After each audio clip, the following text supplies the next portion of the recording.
کرتے ہیں, ایک ایک چیز کی ہمیں اماؤنٹ پتا ہوتی ہے, ہمیں سارے ٹرینڈز پتا ہوتے ہیں. یہاں پر آ کے ہمیں کیا ہو جاتا ہے, اللہ بتا رہا ہے کہ دنیا کی زندگی ہے ہی نہیں اصل زندگی, تم نے رہنا ہی آخرت میں جا کے, تو ادھر کا بینک بیلنس کریٹ کرو. یہاں پر آ کے ہمیں پتا نہیں کیا ہو جاتا ہے. اس لیے اللہ کی اس نصیحت پر عمل کریں, تفکر اور تدبر کرنے والے بنیں. اب میں نے آپ کو بتا دیا, یوتھ ہو ڈو تفکر اینڈ تدبر, they will always make intelligent decisions. Where to spend, how to spend, they will not be foolish. میں نے بہت فولش مسٹیکس کی اپنی یوتھ میں آپ کو سنسیئرلی بتا رہا ہوں, اور میں حیران ہوں کہ میرے پیرنٹس جو ہیں ان میں اتنی پیشنس تھی کہ انہوں نے مجھ جیسی یوتھ کا برداشت کیا.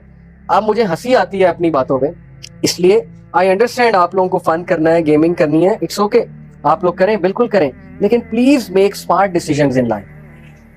ٹرائی ٹو تھنک کہ یار میں پیسے تو ضائع نہیں کر رہا, میں ٹائم تو ضائع نہیں کر رہا ہوں, کہیں میں غلط سائٹ کی طرف تو نہیں جا رہا ہوں. تدبر کرنے والے بنے, تفکر کرنے والے بنے, غور و فکر کرنے والے بنے, اور ٹائم دیا کریں اپنے آپ کو. ایمان آپ کا بہت بڑھے گا. تفکر اور تدبر کریں, اپنے آپ کو اکیلا ٹائم دیا کریں. اینڈ لاسٹ پوائنٹ از ذکر of Allah. In order to increase your ایمان you really need to do ذکر آف اللہ. اور اس کی حدیث کیا ہے؟ ابن عمر reported the messenger of Allah sallallahu alaihi wasallam said, do not speak too much without mentioning Allah. Verily talking too much without remembering Allah hardens the heart. اس لیے گپ شپ لگائیں لیکن اتنی نہیں کہ دل سخت ہو جائے, باتیں کریں لیکن اتنی نہیں کہ دل سخت ہو جائے. اللہ کو بھی یاد کریں, اور یاد کرنے کے والے سے بہت سے ذریعے. دیکھیں, نماز کے بعد 33 بار سبحان اللہ, 33 بار الحمدللہ, 33 بار اللہ اکبر, یہ تسبیح تو ہے ہی. اسی طرح نماز کے بعد اذکار ہیں, پھر سبحان اللہ و بحمدہ, سبحان اللہ العظیم اللہ کو بہت پسند ہے. اس طرح درود شریف اللہ کو بہت پسند ہے, درود ابراہیمی جو ہے. تو بہت سے ذکر و اذکار مینشن ہے, پھر صبح اور شام کے اذکار بھی ہیں. اس لیے اپنی ٹنگ کو موئسٹ رکھیں, ادروائز ہارٹ ہارڈ ہو جائے گا. جب دل ہارڈ ہو جائے گا تو پھر کچھ کرنے کا دل نہیں کرے گا. اور جب آپ ذکر شروع میں کریں گے نا تو آپ کو بڑی ریزسٹنس آئے گی اندر سے. اس کی بھی میں وجہ بتا دیتا ہوں. آپ کا دل ہی نہیں کرے گا اللہ کا نام لینے کا, جو سچ بات ہے, شروع میں. کیونکہ جب ایک برتن پہ زنگ لگا اور اس برتن کو جب مانجنے لگیں تو بڑا زور لگا کے مانجنا پڑتا ہے, تو برتن کو درد ہوتا ہے. اگر برتن لیونگ بینگ ہوتا ہے اس کو درد ہو رہا ہوتا ہے, اس لیے ریزسٹنس آئے گی, کیونکہ دل ابھی ایکسیپٹ نہیں کر رہا ذکر of Allah.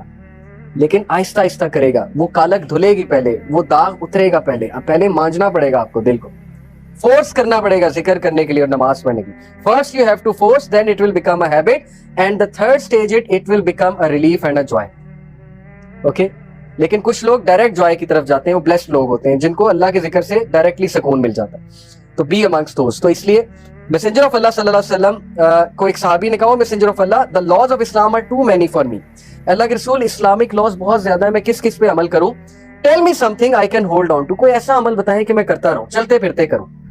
The messenger of Allah صلی اللہ علیہ وسلم said, لا يزال لسانک رطبا من ذکر اللہ. Keep your tongue moist with the ذکر of Allah. چلتے پھرتے. اب دیکھ لیں ہمارے پاس کتنی اپرچونٹیز آتی ہیں. ٹریفک سگنل پہ ہم رکتے ہیں تب ذکر ہو سکتا ہے, گاڑی چلاتے ہوئے ذکر ہو سکتا ہے, کسی ورک پلیس پہ جاتے ہوئے, کوئی فارغ ٹائم ہے تب ذکر ہو سکتا ہے. بہت سے ٹائم ہے ذکر کرنے کے, اور اس کے بینیفٹس چیک کریں آپ کتنے, آپ کے سول پہ, آپ کی جو ہے مائنڈ سیٹ پہ. اینڈ دس حدیث ابن عباس reported, the messenger of Allah صلی اللہ علیہ وسلم said, whoever increases his prayers for forgiveness, یعنی استغفار کرے گا, Allah will grant him relief from every worry, a way out from every hardship, and provide from him in ways he does not expect. جو بندہ استغفار بہت کرتا ہے, استغفر اللہ توب الیہ, ایک یہ, یا سمپل استغفر اللہ, اللہ کے نبی 100 بار کرتے تھے دن میں, حالانکہ ان کے گناہ معاف تھے. پھر بھی جو بندہ اللہ سے استغفار بہت زیادہ کرتا ہے, اللہ تعالیٰ اسے ہر ڈسٹریس سے ریلیف دے گا, اللہ ہر ہارڈشپ سے اس کے لیے راستہ نکالے گا, اور اللہ تعالیٰ اسے وہاں سے دے گا کہ وہ سوچ نہیں سکتا. کتنی کیس سٹڈیز میں آپ کو بتا سکتا ہوں. ہمارے پاس یوتھ آتی ہے کاؤنسلنگ کے لیے, اپنے مسئلے شیئر کرتے ہیں, پرسنل مسئلے جو میں بتا نہیں سکتا. انہیں کچھ سمجھ نہیں آ رہی ہوتی, ہم کیا کریں, ہم پھنس چکے ہیں, ہمیں سمجھ ہی نہیں آ رہی ہم کیا کریں. میں آپ کو ایک لیٹسٹ کیس سٹڈی بتاتا ہوں کہ دیر واز دس سسٹر جن کی فیملی فورسفلی ان کی شادی کر رہی تھی, and she didn't like the guy. یہ اچھی بات نہیں ہے, عورت سے پوچھنا چاہیے آپ شادی کرنا چاہتی ہو کہ نہیں, اسلام نے رائٹ دیا عورت, اس پر تھوپنا نہیں چاہیے. اور چونکہ ان کی فیملی تھوڑی سی ظاہر ہے نہیں سمجھتی تھی ان چیزوں کو, تو منگنی بھی ہو گئی تھی, کپڑے بھی خرید لیے, سب کچھ کر لیا, انہیں سمجھ ہی نہیں آ رہی تھی, میں عورت ذات ہوں, میں ویک ہوں, میں کیا کروں. All we told was کہ do this ذکر, لا الہ الا انت سبحانک انی کنت من الظالمین.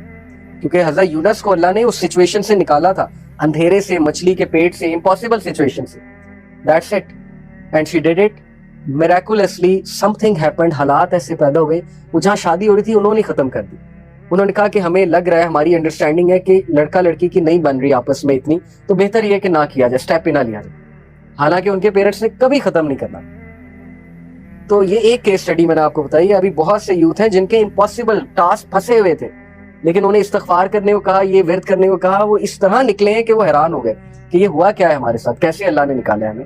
اس لیے اللہ کی فورسز کو کبھی بھی انڈر ایسٹیمیٹ نہ کریں, استغفار کو پکڑ لیں, انشاءاللہ you will C the result. میں ایک واقعہ سنا کے بات کو ختم کرتا ہوں.